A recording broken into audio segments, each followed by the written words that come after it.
Hi. Welcome everybody. Welcome to Life Matters and Nadidiri. Okay, this is the wrong. I was looking at my background. I'm like, this is the wrong background. Yes, we flip it over. Hi, people. Welcome to Life Matters and Nadidiri. This is an inspiring show. It's also a podcast. So, like I always say, make sure that you run along and watch previous episodes in our podcast. Today we have a powerful power couple duo. You can see that she's ready. He's just like, God, I can't. Power couple, no. Yeah. This boss is the couple. So we have Anthony and Imole Ladipo. Can we give them a round of applause? I have my famous bell. So let me start from here. So I'm excited because I was supposed to have you last week, but I know that you have to put things in place because of the wonderful nations you have. This month we've been talking about Christian couples. We've been celebrating Christian couples, and what birthed the conversation for me was more or less like, we always see people talk about divorce, and we rarely talk about Christian couples that have been doing amazing things for God and have still been serving God without any issues. But more or less, we hear more people talk about this Christian couple. Oh, they've broken up. Oh, they've this. Oh, they've that. So it was an intentional thing to have just Christian couples talk about their journey together and how God has helped them so far through different topics that we give them. So today we'll be talking about parenting and purpose. But before I go into the topic today, just a tiny bit about yourself and tell us what you do to relax on a Saturday like this. Okay. My name is Anthony Ladipo. What I do to relax on a Saturday like this, there's two lives. There's the pre-children and the post-children. Before, and they are quite different lives. So before kids, I used to love to go to, say, a bookstore, read a book, get some coffee or tea, and just chill, read a book at home, or go out and read a book and hang out with Imole. Those are my favorite things to do. With the army that we have here now, by the time it's 8 o'clock, once all of them have gone to sleep, I'm done. So I just lie down on the couch and pray that God give me sleep and don't let anybody wake up tonight. So, things have gone a bit downhill from my relaxation in the past. So yeah, that's what I just lie down. I'm so tired by the time these kids have gone to sleep that I just lie down on the couch and pray that God don't let this baby wake up tonight. That's my perfect night. Oh my Imole. Well, for me, I still find time to what do I do to relax? I watch my Netflix shows. If you give me my Netflix shows and you give me proper snack, meat pie, scotch egg, just give me food. When I say I like food, I'm not joking. Give me correct food. Yeah, and the Netflix, I'm good to go, girl. Mm-hmm. Wow. I like where your husband started from, because I'm just thinking about that most time when I have my show, like I usually have it on Wednesdays, right? And I just do it and I go like once I'm done, I edit, like I already have the process. But right now, like most time when I start the show before now, I'll be like, guys, I have a co-host, so if you see me go in and out of the show, if you see me go in and out of the show, don't be angry. Don't get to have that conversation because my guy is around. But like you said, it's always a different ball game. So tell us a little bit of how you met. How did you guys meet? How did we meet? Okay. Or you know what? Let me ask. How did you know Imole was the one when you met, and vice versa? Yeah, I think that. I like you, Anu. No. I will go around and then I'll come to that. I think there's two things. There's binary and maybe there's spectrum. So binary is that it's instant, and spectrum is like when you heat the stove and then it slowly comes up. I think Imole and I's heat evolved over time. So we were both in choir together. And we were also involved in a lot of activities in youth group together. And So I used to pick her up. I used to be at her house all the time, working on events together. And one day we went to somebody's birthday party, and things were quite dull, or things weren't quite going the way they were supposed to. And as soon as Imole came in, she just livened up the entire place, and everything just became, it's like the light turned on. You know, Imole means light. Yeah, literally, it's like the light turned on when Imole came into the room. And really, I guess, you know, when does one pinpoint the moment that they realize love? And I think in that instance, all the things that had added up to that moment just made it so that in that moment the light just switched on for me. That's when I realized that, you know, this is the girl that I want to marry. So that's why I would say that was the moment. That's wow. She's blushing to death. Don't mind that. So Imole, tell us your version. When I knew it was the one, till when I was walking down the aisle. I think this interview is over. Till when I was looking at it, I'm like, God, is this your choice? Am I making a right move? But there's so many things that we have in common, right? But our differences, most importantly, is whenever I'm weak, he's strong at it. You know, so and obviously prayer, right? Like we prayed about it and everything, but it's almost like the conviction. It's not like God is not going to come down like, Imole, this is your husband. So I'm like, nope, it did not happen in my own situation. I'm sure it happened for many people, but it didn't happen in my situation. But it was just conviction. Like I know that this person got my back. This person, you know, is mine. You know, you just have that conviction in your mind that it got you. Yeah. Wow. Sorry, she just stole my notes, so I was trying to grab it from her. So for you, was there that what was your spec when you were, you know, when you were single, you have your spec and everything you have before you meet the person. I heard this today from someone where they said, oh, a lot of men always tick all their specs. For a lot of women they don't, because they just say, oh, he's God-fearing, he's good, he's kind, bam, that's the person. But for you, what were those things? I know both of you have said how you met and what kind of became like the nail on the head. But what are those qualities that you looked out for and you were like, tick, tick, tick, yes, this is the person? So for me, it was somebody that was considerate. For me, that was important, right?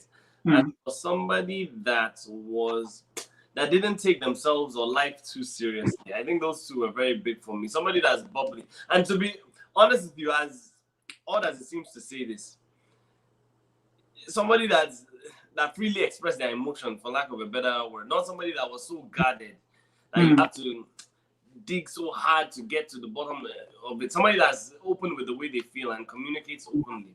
So, and in terms of physical specs, my wife is everything that I wanted in terms of physical specs. So I don't want to get too much into that detail. You can see, as noted, refer to the notes. Refer to the notes. Anyway, let's hear your version. Well, my specs was obviously someone that is very kind, you know. Someone that is kind. I didn't really have a spec at the time. I didn't really have a note like, you know, that tick things off at the time. But I needed someone that is kind and someone that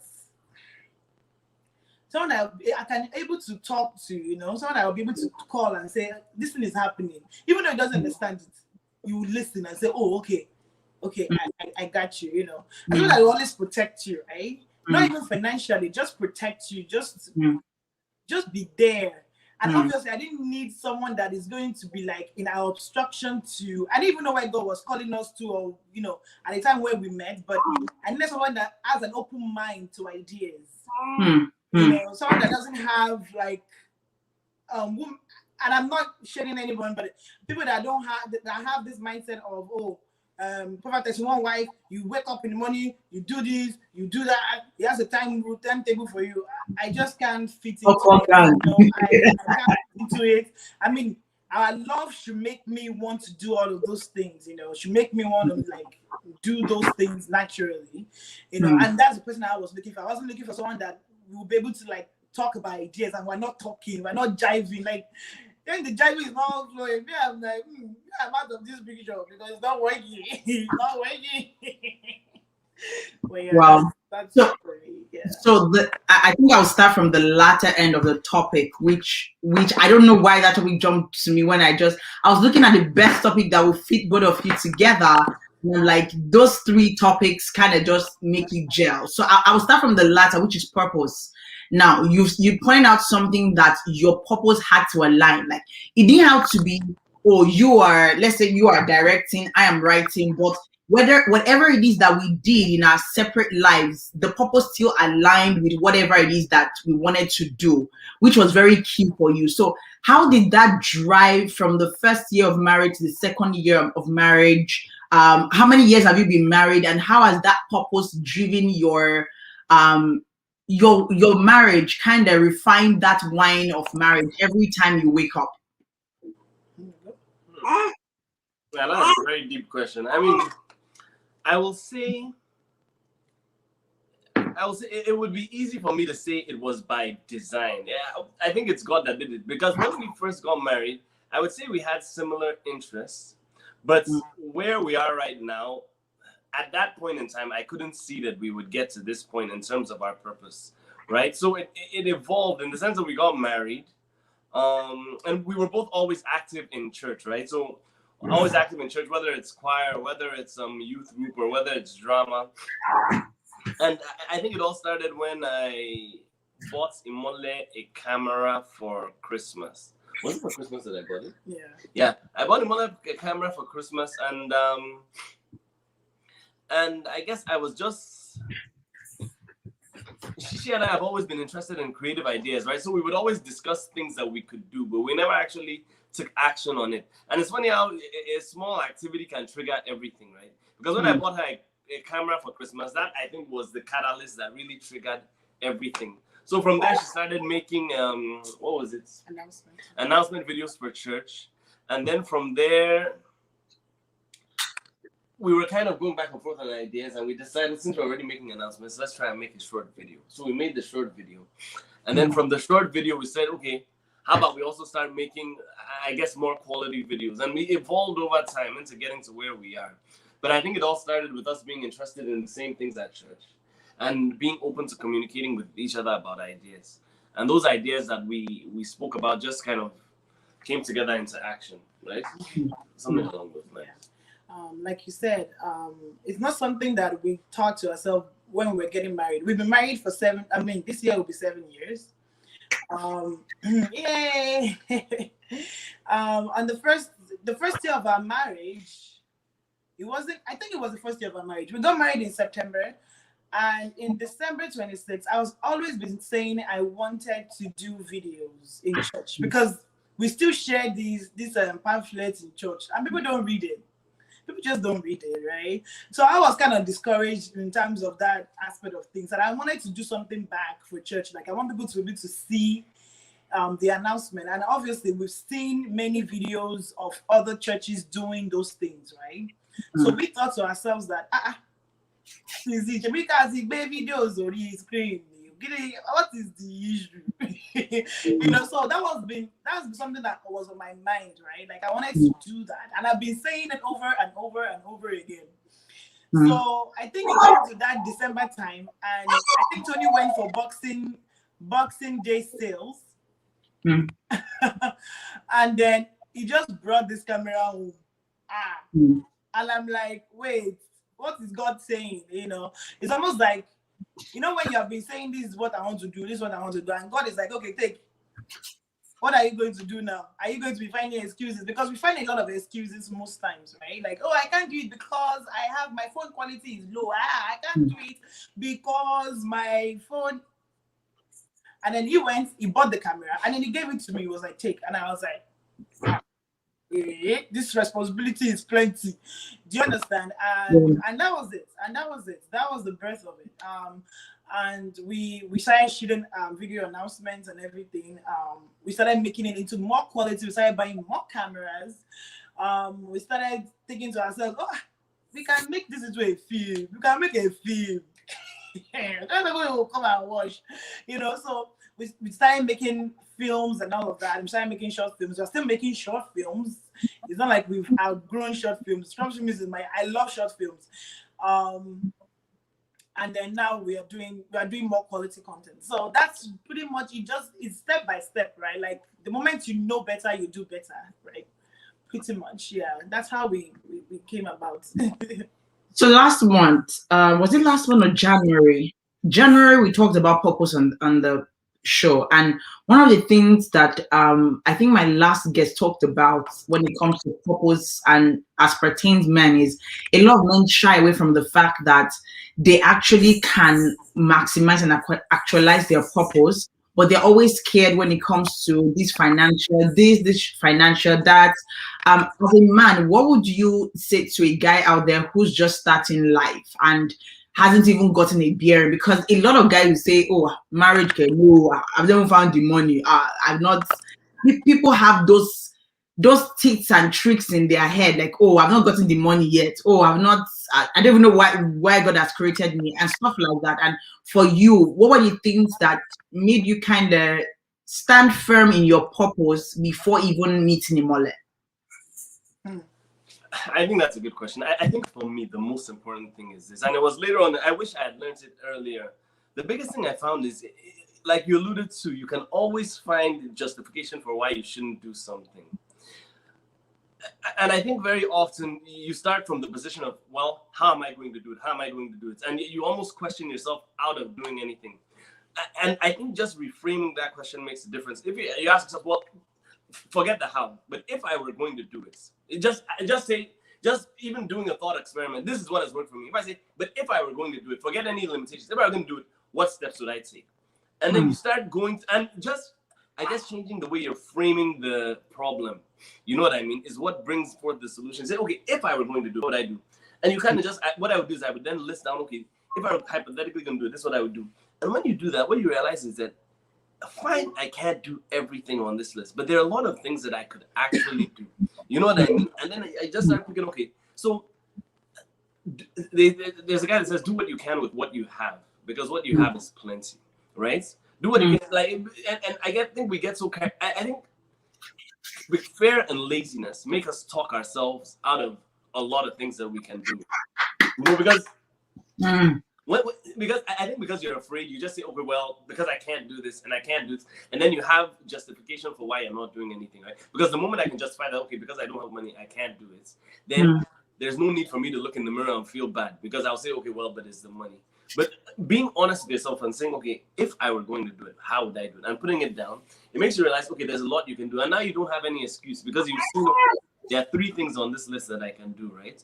So you pick up those things, you start. You pick up this other thing. It's like Imole and I, for instance, right? Had somebody told us that, okay, had we said, okay, we want to start making movies and do all these things we're currently doing, we would have said, oh, we can't do it. It's not possible. You need all this money to buy a green screen. You need to do this and that. But it just took one step, right? Which was just buying a camera. And it wasn't the best camera at all, right? And it's not like we knew what we were doing when we started, right? But that was all we could do at the time. But it's like, there's a saying that goes, go as far as you can see, right? And when you get there, you'll see further, right? So even though you can't get to the finish line yet, just walk 2 steps forward. And after you walk 2 steps forward, you can see 2 steps ahead. Then you walk, but you're never going to see, even if you're going from here to, from say Calgary to Edmonton or Texas to Atlanta, you're not going to see Atlanta when you start, right? But you just see the road in front of you. You drive as far as you can get, and you see the rest of the road in front of you, and you keep going that way, and that's how you get where you want to go. So I think the key thing is to start with what you have, and don't use what you don't have and as an excuse for not starting, right? Because you have a lot. If you have time and you have, and that's what I think would be, that's what I would say. I need to write a book right now, like no, because a lot of people, just like what I think Imole, towards the end of your show, Kiki said the same thing, that a lot of people wait till I have to get the best. You know, there was a day I sat and I was watching past episodes of the show, and I'm like, I'm not see you there, and I was covering my face. But the truth is, I just started with a phone, no light, in the basement in my parents' house. That was just it. I didn't feel like anything. Then I had the first 200 and something dollars. Okay, you know what?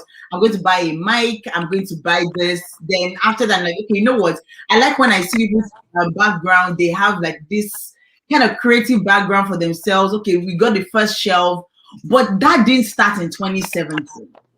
Like this evolved. This is like my third year going to four. And in my head, when I see what I'm doing now, I'm like, you're not doing bad. Like it's actually not bad. You get, but people wait till they have the best on the best. And like you said, you won't do anything if you wait and stay where you are. You have to keep pushing till you get to where you're meant to be. So, Imole, same question. What was that driving first for purpose? And for you, what would you tell your younger self that was scared to push yourself to do anything right now? Okay, so I would tell that girl that lives in Egbeda, Lagos. That went to Unilag and didn't have any hostel at the time. I was squatting with someone. That do not worry, you're gonna be fine. You're gonna finish school. You're even gonna do so much better for yourself. I mean, I'm not even close to where I want to be, you know, but I can see the light, you know. And I'll tell that younger self that persevere, you know, stay in God, you know, because in Him we know everything. We know in Him we have, you know, all this purpose thing can exist, you know, in God. Stay in God, be okay with starting small, be okay with it, you know, and God will see you through. Honestly, like it's all about doing what, like Tony said, like just doing the best you can at the time. Just do it.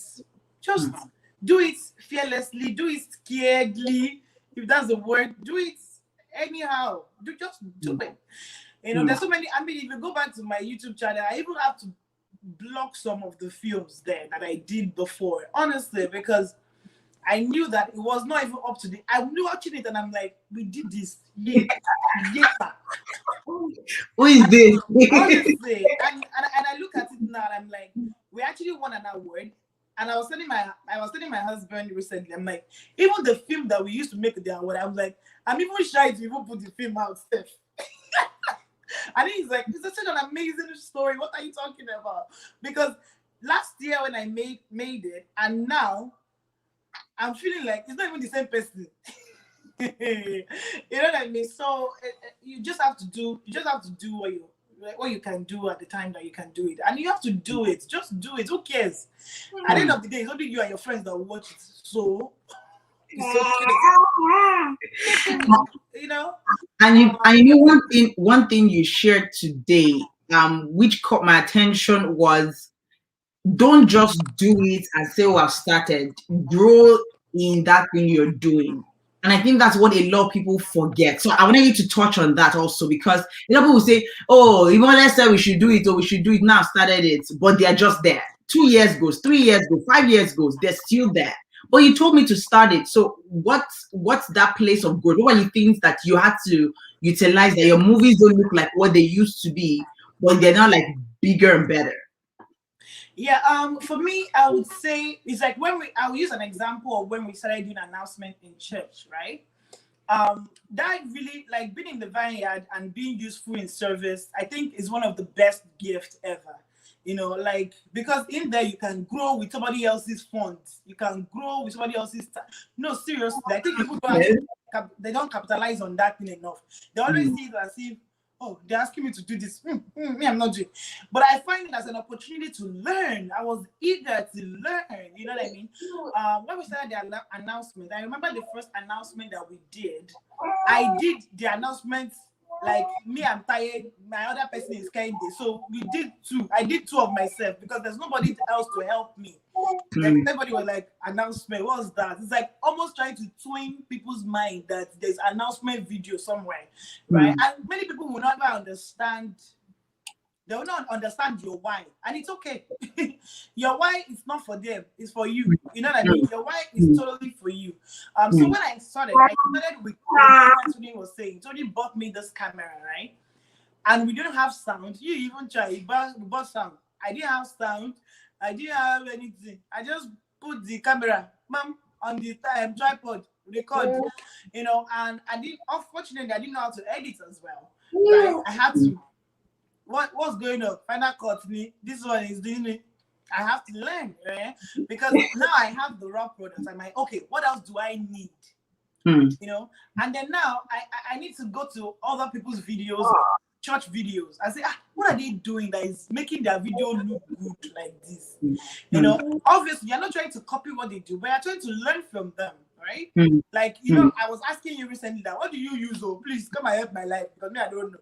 At the end of the day, just using my phone. Well, I cannot come and keep myself. But do you understand? Like when you know better, then you do better.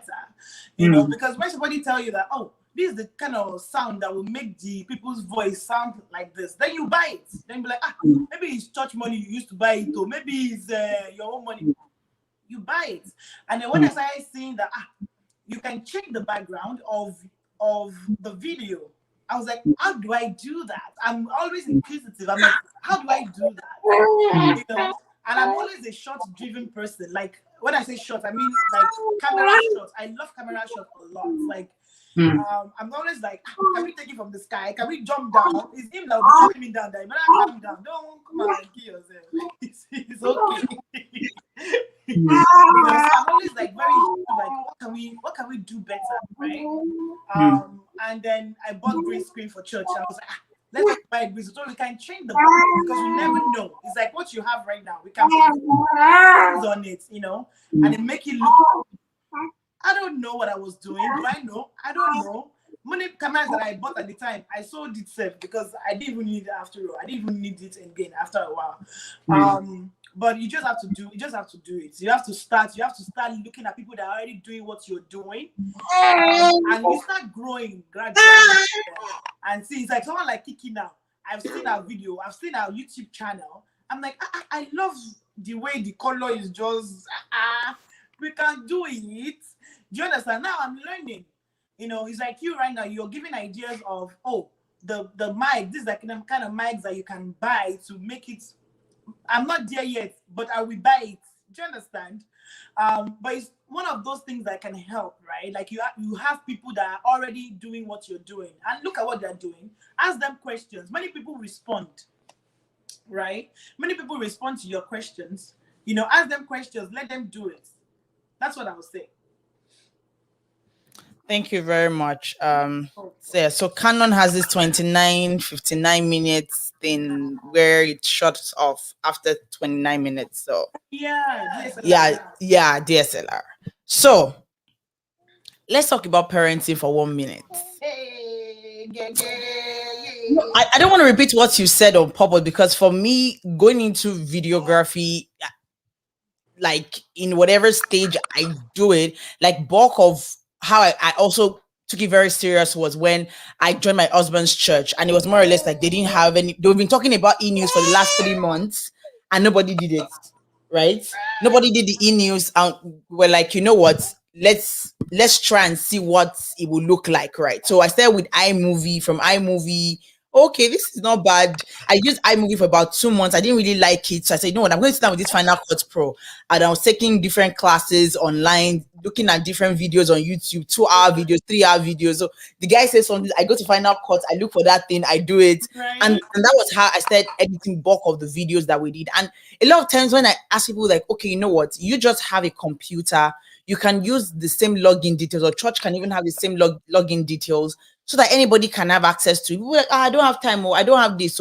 But now when I see things that I can add to what I have, like, okay, you can't tell me about a particular software. Even now, I want to change to Premiere Pro because Premiere Pro is popping down, even Final Cut. And then someone saying, oh, You're not even, you're even dreaming. Da Vinci is the king. So, Exactly. like you said, when you serve, the skills you get in the place of service kind of sharpen whatever God has put in you already. Now, let's talk about parenting for a minute because I think you guys are like a little bit of OG than some of us. Oh, GK.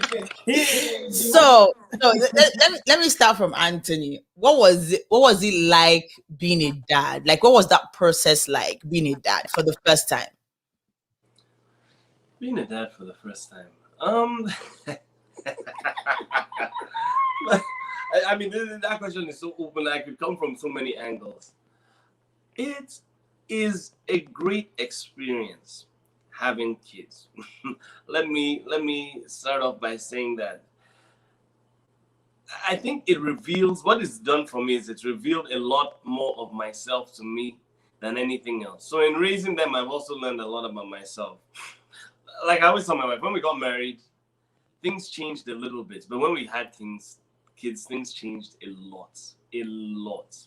And this is the example I always say. I mean, you guys are artists, so you will relate to this. But when you start your day, I feel like it's a blank canvas, right? Say you're an artist, it's a sheet, and then you get to decide, okay, today I'm going to paint here and do this, and then you kind of create the day as you go. With kids, what I find is that canvas is already painted, majority of it is already painted, and you just have one small white space. And if you don't defend that space, it will even be taken. That's really what I would say. Having kids has changed my life about this. Before, my days were a lot more open-ended. I could do anything I want. Now I find that if I want to have my own time, I really need to take the time to make the time, if that makes any sense.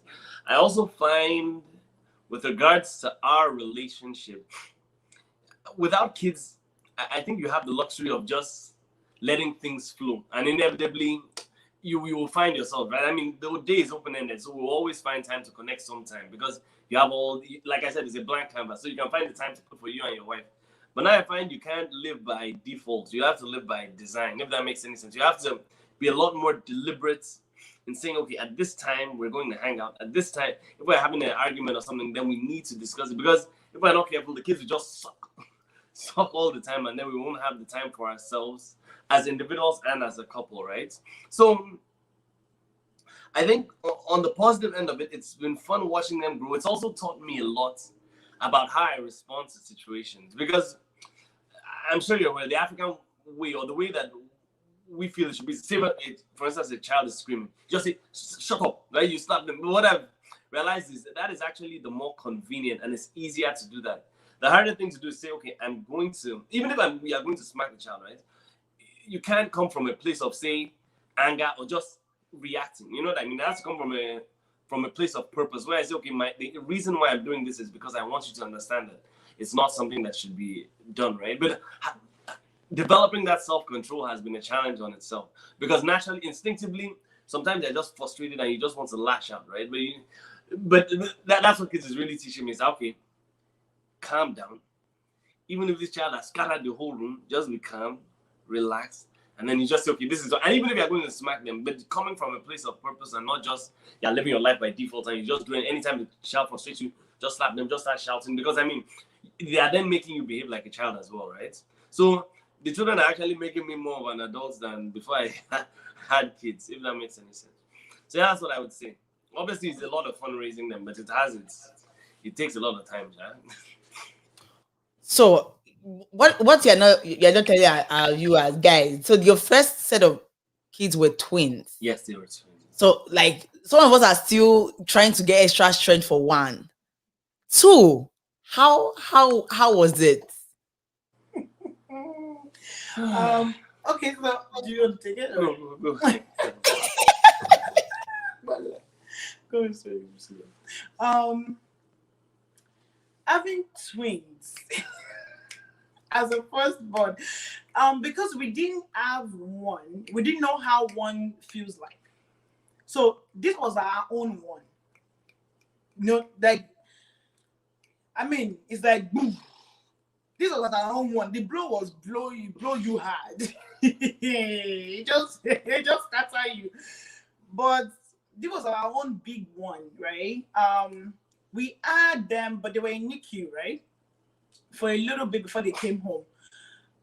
But then they had everything set up for us, kind of, in the NICU. They were like, oh, this is the time you eat, this is the time you pick them up, this is the time you make them. Everything was set up. So maybe they will come home, maybe they came home. When they came home, all their schedule, I don't know what happened to it. Just koyemi, but somehow, we found our way. And because they were two, we were intentional with the way we trained them, kind of, you would say. I mean, we're still training them. But with the way we trained them, we were kind of intentional, right? Because I think we watched a lot of films we watched a lot of all these videos about how to train kids, how to train. Tony read a lot of books about it. Me, I watched a lot of videos, about how to train twins and feed them at the same time and all of that stuff. It was fun, I would say. And we had quite a few helps when we were in Calgary. We had a few moms would come, cousins, even church members. Most of them will come and help us. But here, when we came to Houston, it was a different ball game. We started all over again, but we will leave that for another discussion because we will be digressing. And one point I'll make that she's alluding to is I think with one, maybe you have the luxury of over pampering the child, or say for instance the child is crying at night all the time. You can go carry. But when you have two, when one is crying, then you go and carry that one. Then the other one is crying, then you go and carry that. After some time, you just say that, we can't operate like this. So something has to be done. So we just said, okay, we're not going into if they should cry, as long as they've eaten and they're healthy, we're not going back into that room. Because had we tried to live that kind of life, we will not be here on this video with you. Nah. Either we're in the grave, in the grave. Or we would have left those kids. Because at first we were still trying to do, let's overcompensate, let's try and help. But it came to the point where both of us just lay down on the bed one day. We just said, we cannot live a life like this. We had to sleep train them early. They sleep trained at 4 months. They throughout the night. 4 months, both of them go into their beds. They are good to go. And I think, like I said, it's because we don't have the luck. I think you have one child, you will still be like, okay, let me pamper. No. And so you will leave the child to get away with a lot of things. But when you have two, you don't have the emotional or like time capacity to manage two of them in that level. So you really need to be deliberate in the way that you manage it. So I think that's how we were able to get through it, is that we didn't. And I'm really thankful we stuck to our rules and regulations, because even till now, I would say they're a little bit ahead of their peers. Like, because in so many things, like they started eating early, we started giving them the spoon and the fork and the food. Like, figure it out. It's okay. If you make mistake, we are here, but figure it out. And over time, they became more independent. So even in their classrooms right now, they will ask us that, how did we get them to start talking? How did we get them to start doing this? How did we get them to start? Do you see? So I think it was based on our training in the beginning, and we stuck to it. So pretty much, so yeah. So that's pretty much it. And I think children rise to the expectations that you have of them. True. In the sense that I think if we are always making the excuse for them that they are children, they don't know how to sleep. They are children, they don't know how. And I think there's a place for that, but there's also a place for saying, see, it's almost coming from a place of love when you say, I believe that you are capable of doing this thing. I'm not going to patronize you and assume that you don't know anything. So for the eating, it was that way that we thought about it, right? And saying that, okay, even though they are small, but we believe in them and we believe they're capable of doing this, right? Yes. And then when we gave them that opportunity, then they demonstrated that they could do it. Yeah. Although there are many times we had to vacuum the floor because they spilled it on the floor. But they are capable of doing it. So they're capable of doing big things. Big things. There's a lot more than you think. A lot more. Yeah.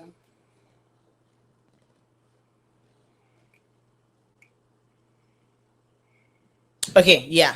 The camera was acting up, but I was able to figure it out. So the reason why I asked that question is because I know a lot of people kind of, and we've done polls before where we find a lot of women struggle, and I think I want to take it from the Anthony's angle, where that intentionality came into play. We've seen a lot of women struggle, even for one, not even two, even for one. So she's the one that cleans, cooks, does literally everything in the house. And you see that the mental state of the woman is she's losing herself. She's maxed out, and she still has to be a wife. She still has to be a sister. She still has to be a cousin to other people. And we see that people just feel like, well, my job is as the man to provide, and that's it. And it just locks up and you're like, oh, help me take care of the child. And in my head, I'm like, boys, both of you's child. Like, it's not like both of you didn't bring this child to the world. Together. How can a lot of men be more intentional and be more supportive when it comes to the place of taking care of kids? Because with COVID now, nobody will come and visit you either way. Even if you tell them to come, they won't come. So how do we do better as men to be more supportive and more intentional when it comes to parenting? Before Tony say anything, I'll say Tony is one of the most supportive when it comes to that part. Like I feel like I won't be able to do many things that I do. And I know that question is for him, but he will answer it. I feel like I won't be able to do many things that I do today if he wasn't supportive. I remember, was it last year when I had a shoot for one of my films called The Meeting, and I had a long day. Like I've already made the schedule is long, and he just told me, he said, go call the nanny, I'll stay with the kids, till the nanny comes. But I don't even think the nanny keeps it. But he was the one that took care of them. He took care of 3 of them. And I was just like, okay. And I call him once in a while and all of that. But it's just the ability to know that, okay, this is our time, this is our time to do this. Because if it's his time, I'll let him do it. So he's like, it's not even about that. It's the mentality that he has towards that aspect of things, that this is our time to do this. I'll take the children away, let her do what she wants to do, And obviously, when you look at it from the angle of God has called us here to do this, who are we not to obey that call? Who do you think you are not to obey the call? I think that's the better way to put it. Like, we are nothing, right? Like the children that God gave us as an opportunity for us to. This is even the time for us to let them know that this is the thing, that God is more important than anything else. God is the most important. God is is the sovereign, right? So, and I think that mentality helps me as a woman, I would say. So, it's a good question. I mean, I'll ramble around, but we'll get to the finish line. I think even before we got married, I don't know how much it has to do with me as a person and how much it has to do with advice I can give, right? But I never want my wife, I don't want to marry somebody and for them to feel like their life wasn't good because I married them, if that makes any sense. I want my wife to do well, even from a selfish standpoint, because the better she does, the less stress I will have in my own life. You know what I mean? Even from a selfish standpoint, I want my wife to, and I don't know how much of it is my personality and how much of it is say anything that I ever learned. You know what I mean? But I like. So you're the Kamala Harris kind of husband. You could say, I want my wife to be busy, but like, I don't want. I'll tell you this: my dream has never really been to say that I have a wife that just stays at home. And in fact, that was my friend and I used to laugh that it's almost like I won't use the word a nightmare, but it's like the worst case scenario. I don't want a wife like that. She just stays at home and it's just like, I mean, if she finds purpose in that, it's fine. But I just don't want somebody to just almost, when they say we all live to 70, but some people live to 70, but they've died when they are 30. You know what I mean? Like they mentally just, by the time you have kids, I mean, you had some disappointments and you just give up. You're still around, but you just check out, and I've seen many people like that, and I've never wanted to be that kind of person or have a wife that's that way. So being driven by that, right? Even when we got married before kids, but driven by that, it drives the way that we operate our house, right? That's one, as well as two, and it's under the same umbrella. But I don't want it to be that we resent our children. What I mean by that is I don't want it to be that we have kids and then we say, I would have been successful. or I would have accomplished so much more had it not been because we had. I just hate. I feel like there's a way that there are people that have done it, right? Besides people that had more kids than us that have done it. So what is our excuse? So it's almost like a challenge that we have in front of us. So both of us will sit down and talk. That okay, it's like today as we're talking to you, 2:30 a.m. Kid a.m. Our baby woke up. I went to see him. Then at when was it? 6. The other one woke up. Then you go and sit down. But we have kind of like an order because she's better at night, right? So she will go the night shift usually. Although last night we didn't do it because she was tired, which is another conversation. But usually she will go from around 10 to 4. I'll go from 4 to around 8. Right, and then and we have this little rhythm so that we're kind of nobody's ever too tired because they are tag teaming, and that's why I think kids will really test your ability to, because you usually think of marriage in terms of love, right, and relation, but there's also the mechanical part of it where you're just a logistical team that's planning the management of. It's like an organization that you're managing. Where okay, you are the CFO, I'm the CEO, so you're going to feed them at this time, and you need that, and being able to coordinate that keeps both people. Nobody too tired, right? You know what I mean? Or the weight isn't too much on anybody. So because we don't want it to ever be that anybody resents the kids or the marriage, right? So we try and coordinate a lot together so nobody's ever too down. I think that's a big part. It's like a practical example would be today, actually. Practical example would be today. Right now we have live session. I just finished one live session. During the live session, Tony had the kids. Right now, the kids are sleeping because they have a routine. So everybody's sleeping except the baby, which is here. He doesn't even. He's right. As we're talking about I was looking this way, it's because the guy just woke up. The guy doesn't even care. He's just like, feed me, I'm good. So in that aspect, like, Tony is an early riser. Like now, I'm beginning to wake up in the morning because I have to pray, but. Tony wakes up in the morning at 4 a.m. It's like a clockwork. He's awake. But I'm more like if you text me at 2 a.m., I'm still awake. Because hallelujah. Because I'm that person, I'm always like I just don't sleep like that.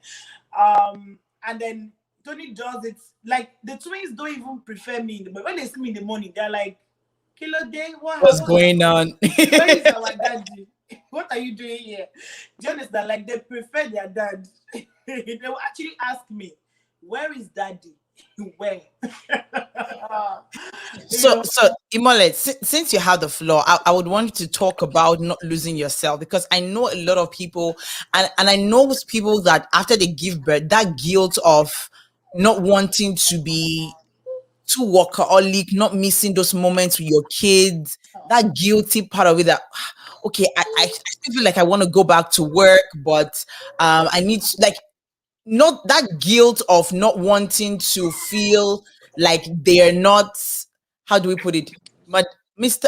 Chairman, welcome to the show. So that guilt of not wanting to lose themselves, but also wanting to be on top of their game. How were you able to balance it? Okay, so for me, it's more about the calling. It's just the calling. It's like the passion is there, and then thankfully, I have someone that has the same creativity mind as me as a husband.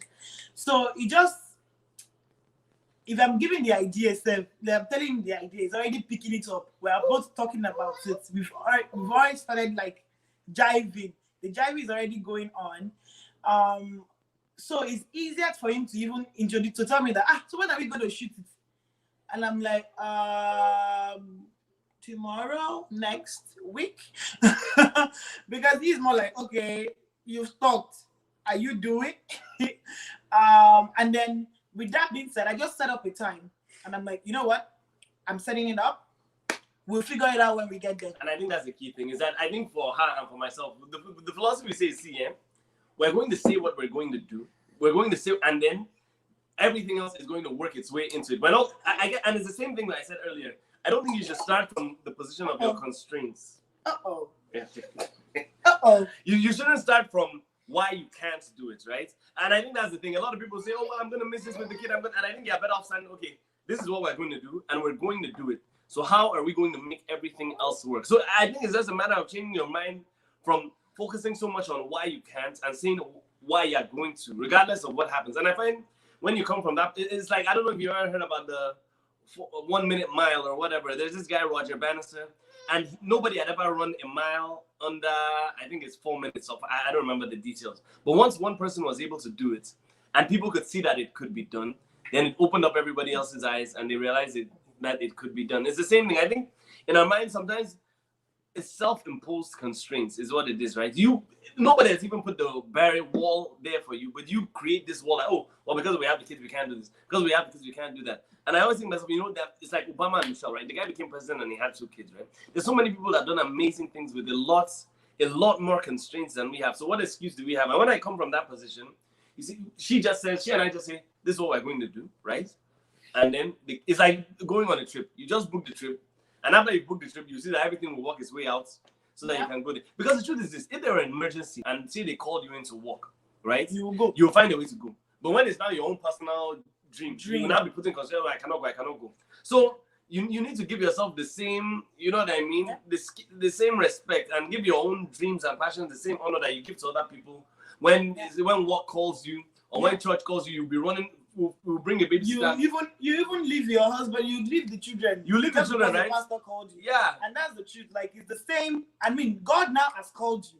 What are you doing? Yeah, but you don't want to answer that one. And you have to answer God's call, and God is more important than any of us. Mm-hmm. So and that's where everything comes from, really. Like because we can go to the office, right? We have the time to go to the office. If I have an emergency at work, I'll find a way to work it. But then when it's my own personal thing, and I say that all the kids, I don't think it's right. So we just say this is what we're gonna do, right? And then we will figure it. And on that day, you see somehow the thing will just work. The day everything will just find its way to work out, and we will get it done, right? Mm-hmm. It's like when Imole told me about today that she has a shoot, and then we have this one, and we were just like, man, it can't be done. Why? This is an overloaded day, but we're here talking with this conversation in itself is a testament to how you manage it, right? You set it up and then you figure it out.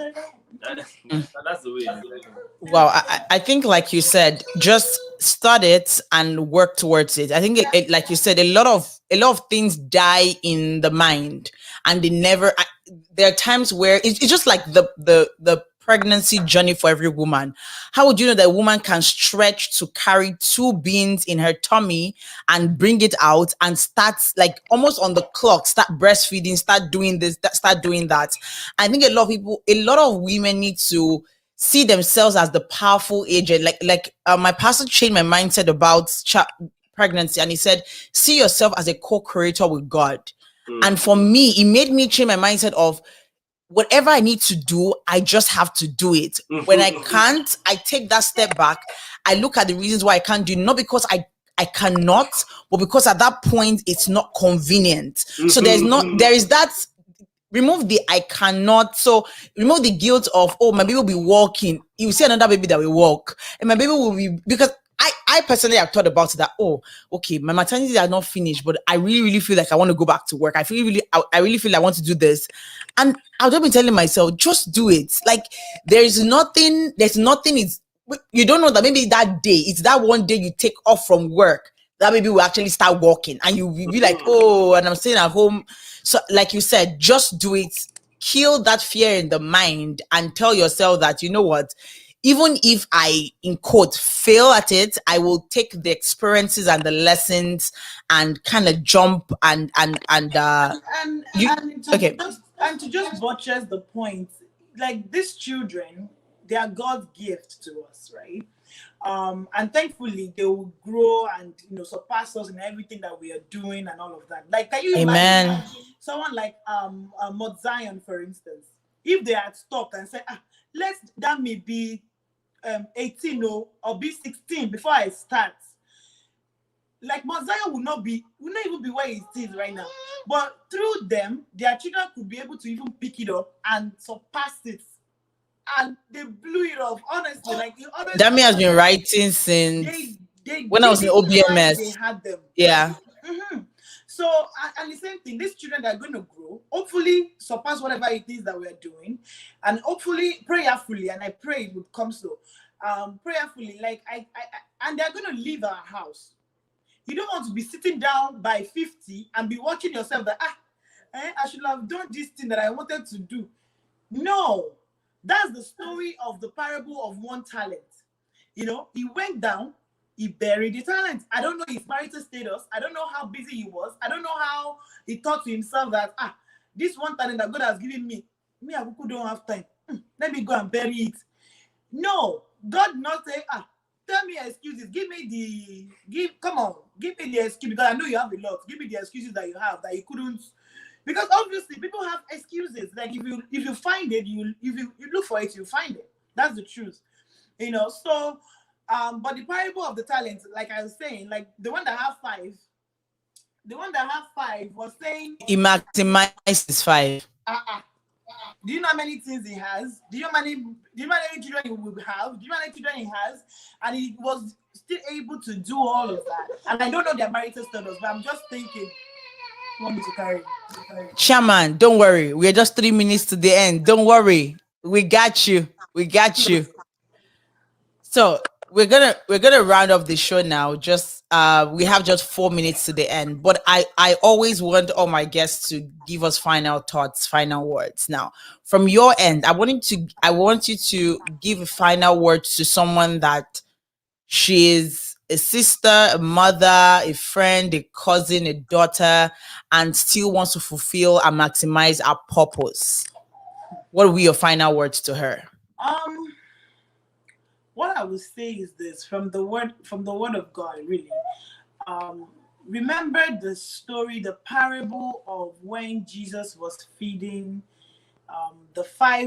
feeding 5,000 people with 5 loaves of bread and 2 fish. And I always go with this. It doesn't matter how many people you are going to feed with your 5 loaves of bread and 2 fish.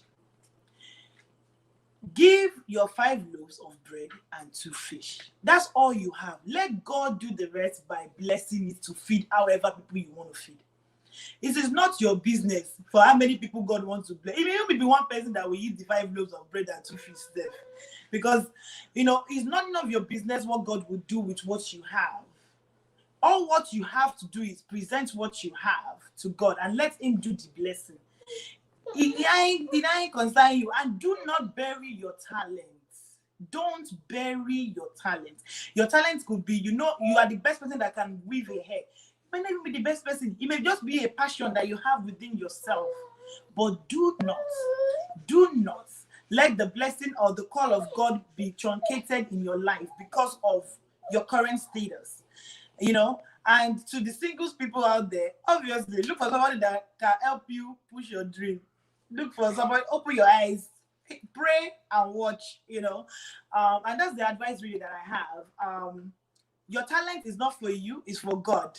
God is probably going to use it for somebody out there. He's going to use it to bless somebody out there. Don't think about what you can get from it. Think about what you are giving to it. It's a service. We are all in service. You are not in competition with anybody. We are all in service. This is a service. We think about it like, I'm serving God. How can I serve God today? I woke up this morning. How can I serve God today? Maybe you're serving God through taking care of your children.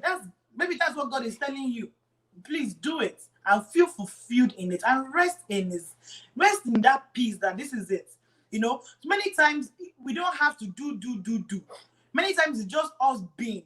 In you being, you start growing into what God has called you to be. Do you understand? Like, you start being normal, being in the moment, being in God, just being sane, just be okay with who you are. It's okay. Everybody can be doing it flashily. Do it ruggedly the way you can do it. Do your own and leave the rest. That's all I would say. Yeah. Oh my, Anthony, your final words about intentionally living intentionally. Like, I know you've over and over said, just start it, just do it. But what would you tell any young man out there that is in the place of purpose, in the place of searching purpose, and dads out there that in the place of supporting their wives? What would be your final words to them? I mean, to keep it short, in the sense of purpose, I think the one big thing people struggle with, even to begin with, is finding their purpose, right? Because we're speaking of, when you find it, pursuing it. But I think for me anyway, when I was purpose was the biggest struggle. And what I would say is I think you should try and get, if you're not sure, you should get involved in as much as you can, even if it's stuff that you may not be totally interested in, whether it's church, whether you're invited to some kind of program, be open to all of that, because then in going to all of those, you'll find the things that you connect with more than others, right? And that's a good way. That helped me a lot.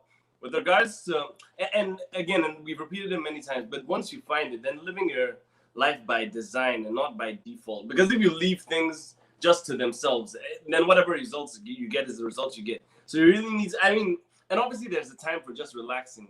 But in terms of who you hang out with, what activities you do, there needs to be some kind of theme to it, and by design, not just leave it that, okay, whatever happens, happens. And with regards to supporting your wife, I think you got to just come from a place of, what's the best way to say it? I think, and I don't know if it's my personality or if we've cultured that, but I think I just don't want to live a life of regret or have a wife that feels like she regrets marrying me. You see what I'm saying? I want both of us to achieve all that we can achieve in this life. And I don't think marriage or children should be the constraints that should prevent us from doing what God has called us towards. So whenever there's any barrier in the way, if say I see she's getting tired, it's my responsibility to see how I can help so that she can fulfill her purpose and vice versa. So that's where I'll leave it at. I had a blast. Thanks for honoring my invite. Thanks for sharing. And we pray that God continue to bless your family and many, many, many more awards. So you can follow them at please let me pronounce that in very well so I don't disgrace family members. Lumiere. The Lumiere films. Follow them on Instagram, follow them on YouTube, subscribe to their channel. I will go put their YouTube channel, the link in the description right now, so that you can go watch their previous films and make sure that you also you can listen to this probably tomorrow. We'll be able to have it on the podcast. But we had so much fun, and we had so much fun having the chairman say hello to us through food. Well, thank you very much, Imole and Anthony. And thanks to everyone that joined in. God bless you. Please make sure you share this video with anyone that you feel really needs it. And till we see you next month. Yes, April is around the corner. I'll be celebrating Easter together. Have a blessed weekend. Bye. Bye.